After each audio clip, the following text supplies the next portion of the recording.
Hey there, friends.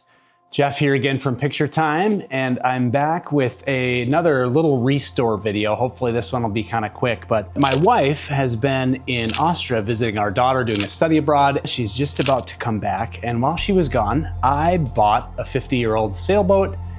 My plan is to fix it up and take it sailing with my nieces and nephews over 4th of July weekend. But my wife has no clue that I just bought a sailboat, and she's just about to come home. Sorry, honey, surprise. Hi, welcome home. Thanks. Is there a reason why there's a sailboat in our yard? Surprise. I was only gone for the weekend. I was hoping we could restore it and take our nieces and nephews sailing for 4th of July. Did you replace the faucet that was leaking? Yep. Okay, how about the screen door that was not closing? Yep, I fixed it. Okay. What about the water heater? Did you install the new one? Yep, it's all installed. Okay, does it even float though? We'll find out. We'll find out soon enough. Welcome home. Oh, thanks.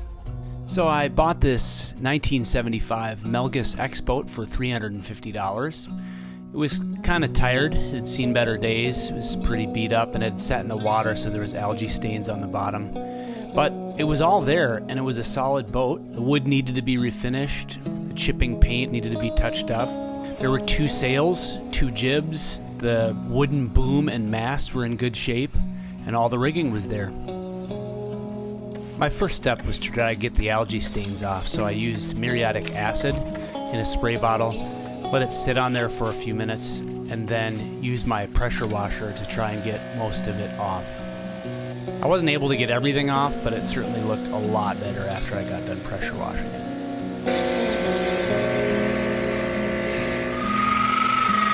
After pressure washing, I moved on to buffing. I used Meguiar's compound and a circular buffer to try and get some of the gel coat finish back.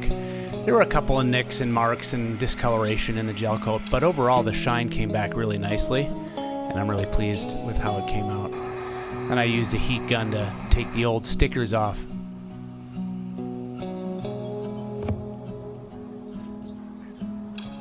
After getting the decals off and buffing the boat, I moved on to the front spray guard or wooden splash guard at the front of the boat. I started with 80 grit sandpaper and got almost all the old finish off, and then switched to 220 grit sandpaper and got it all ready to be sealed up with Epiphanes. I used some Epiphanes brush thinner and clear varnish, stuff we had left over actually from refinishing our Woody wagon. It's the same material that was used to seal up the wood on that. They called for like 4 coats, so I started with a pretty thick first coat and then proceeded to sand that off with 220 grit and repeated it a couple times.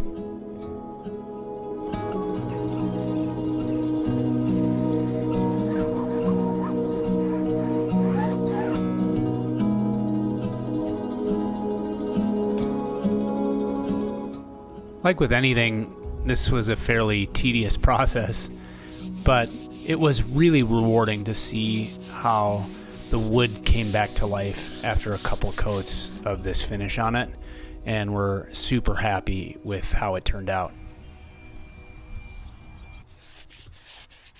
When I got the 3rd coat on, I had been taking a closer look at the blue finish on the boat and realized just how rough a shape that was in. So I sanded the blue down with 220 grit sandpaper. Then I went into Sherwin-Williams and talked to them about a good finish. And I actually found a paint card there that matched the blue almost exactly. And the paint tech at Sherwin-Williams was able to match the blue paint almost perfect. We used this Benjamin Moore Aura exterior paint. It has some good materials in it that really prevent it from fading against UV light. And also it's an exterior paint, so there is some stretch in it with hot and cold and so on. And we slowly cut in and painted over all the old blue finish with this new blue paint, and it turned out so good. It really refreshed the look of the whole boat. I did go over the brush strokes later with a roller, and then also went back and put the final coat on the splash guard with the epiphanes.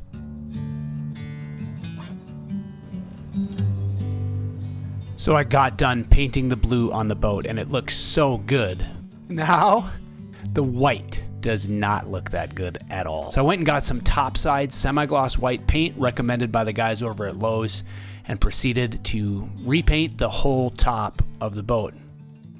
Lowe's recommended this mirror finish roller for the larger areas for an applicator for the topside.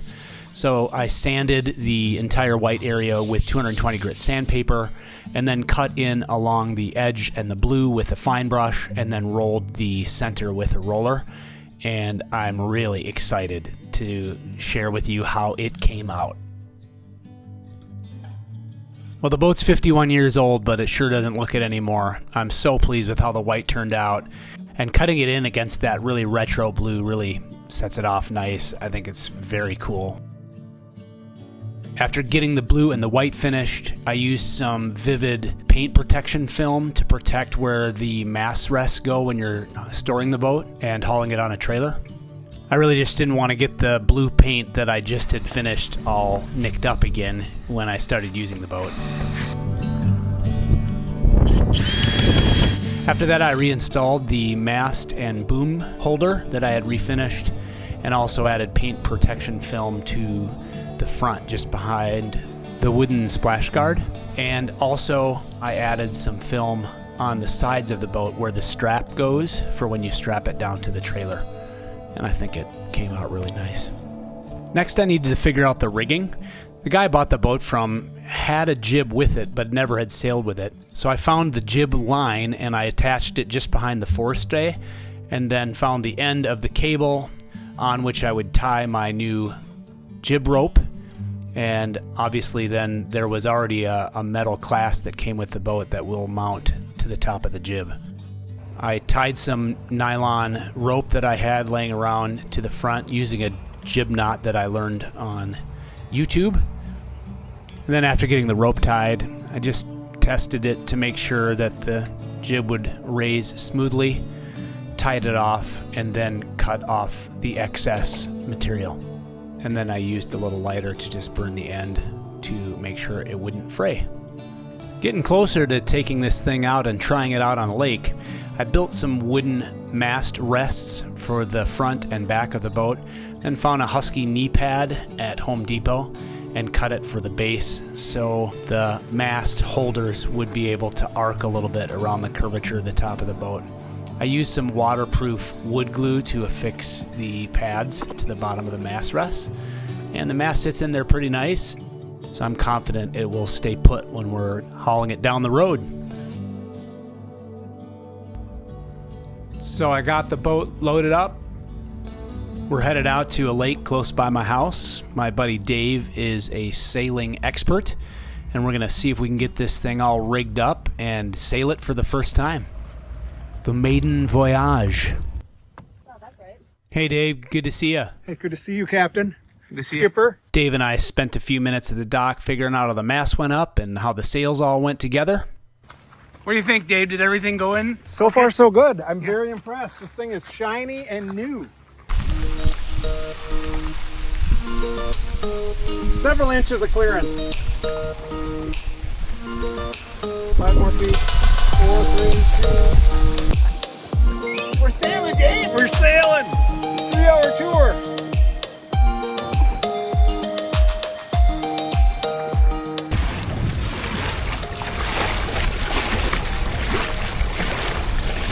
After a little while, I jumped in Dave's boat so I could film the boat from the side, and Dave got to take his daughter Maria for a little trip around the lake. What a great day to be out on the water.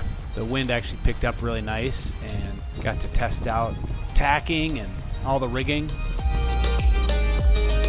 Got a few things adjusted on the sails to just get them just set up right. It was a great day, and everything seemed to work really well. My daughter Amelia is good buddies with Maria, and she even got to come out for a little while. It was a great day. Hello. Just got back from sailing. It was super fun. I did so many cool things. And another big thanks to Dave. We got a little lift to put it on at his house on the lake, and now we're back to rewire and restore the trailer. The previous owner had recently put a new axle and bearing buddies on the trailer, but the bunks were kind of rotten, the carpet was bad, the wiring was messed up, and the trailer needed a refresh. On top of that, the ball was only 1 7/8, so I put a 2-inch ball on it. And then I used Rust-Oleum 2X Ultra Cover to just repaint the entire trailer and get it refreshed up. Started with stripping off the old carpet, and then I need to use an angle grinder to cut out the old bolts on the bunks because they were just rusted on there.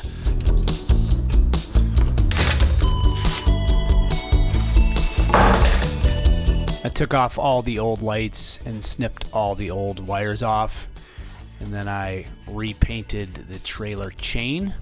And then I used some rust transformer on some of the worst areas of the trailer before painting the whole thing semi-gloss black. I also had to take off some old stickers and grip tape. It's always fun to watch something that's old and rusty kind of come back to life.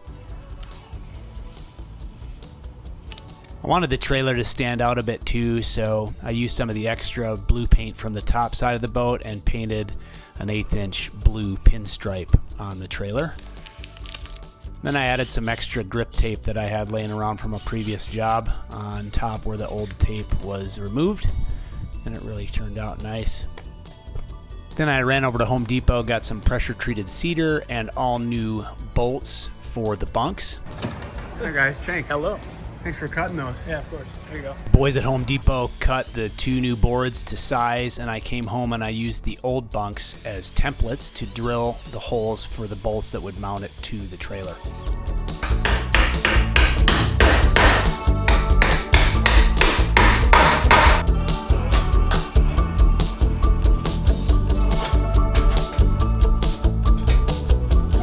I got a new trailer wiring kit and LED light kit off of Amazon, and the LED side marker lights didn't quite fit as the old ones did, so I made 2 little pieces out of wood that would mount to the trailer, and then the lights could mount to it. I drilled holes through them so I could route the wires through the wood and behind to clean it up.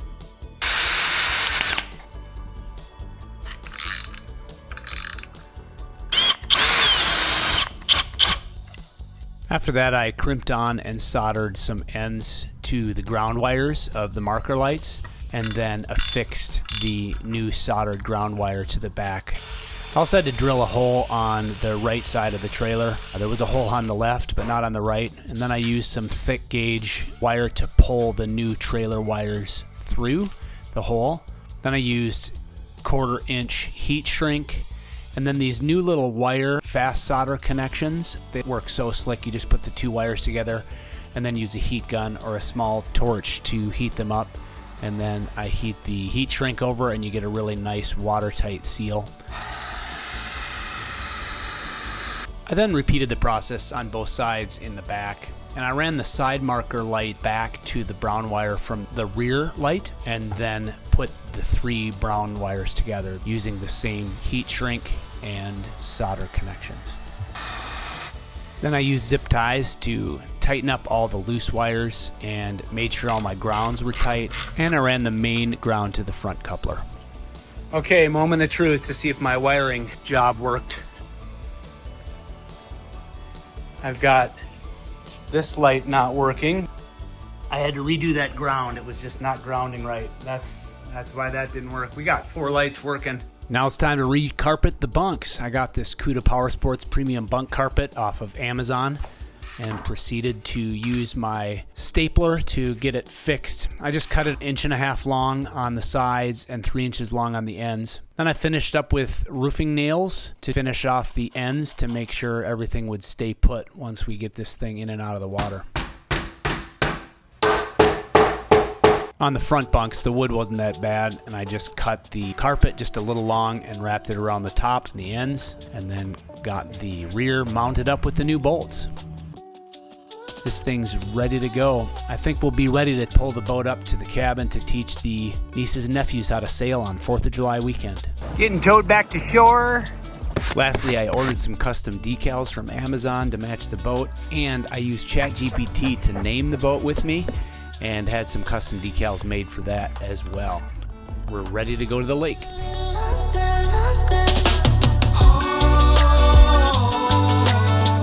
Well, I got the boat up to the cabin for 4th of July weekend, and unfortunately, I don't remember when there was so little wind up there. We had maybe 4 to 6 mile an hour winds all weekend. I did get my niece out, and we had a little bit of time to sail, but it wasn't as great as we had hoped. So Ellie, I'm sorry. I wanted to teach you how to sail this week, It's okay. but there's no wind. I know. Are you sad? Yeah. Kind of? Very sad. I don't think she was that sad, really. But, anyway, maybe we could sail another time. Yeah. Yeah? It was fun. Yeah. The experience was fun. The experience was fun. We tried anyway. But we were getting attacked by horseflies, and that wasn't fun. Okay, until next time, like and subscribe. Say bye. Bye. So Annika's back from Austria, first time on the sailboat. What do you think? It's so peaceful. It feels so fun. It feels like I'm living in my Mamma Mia life, even though I'm on a lake in Wisconsin. It's so great. We got 9 miles an hour of wind a little bit today, so it's actually... It's not too bad. It's not like we're ripping or anything. We're not going to win any America's Cup races, but No, we it can is win fun. an American Cup for a good time. Yeah. Thanks for coming. So all in, including the original purchase price and the tax, title, license, registration, and all the supplies we used to recondition it, we're into this boat for $753 total. It's definitely going to be worth that. We've had a little fun with it so far and look forward to continuing using it this summer. And who knows, maybe we'll flip it for a profit at the end. But in the meantime, thanks so much for watching, and we hope you get out there and enjoy making great memories on a budget with your family. Okay, peace out. Don't forget to like and subscribe. Like and subscribe.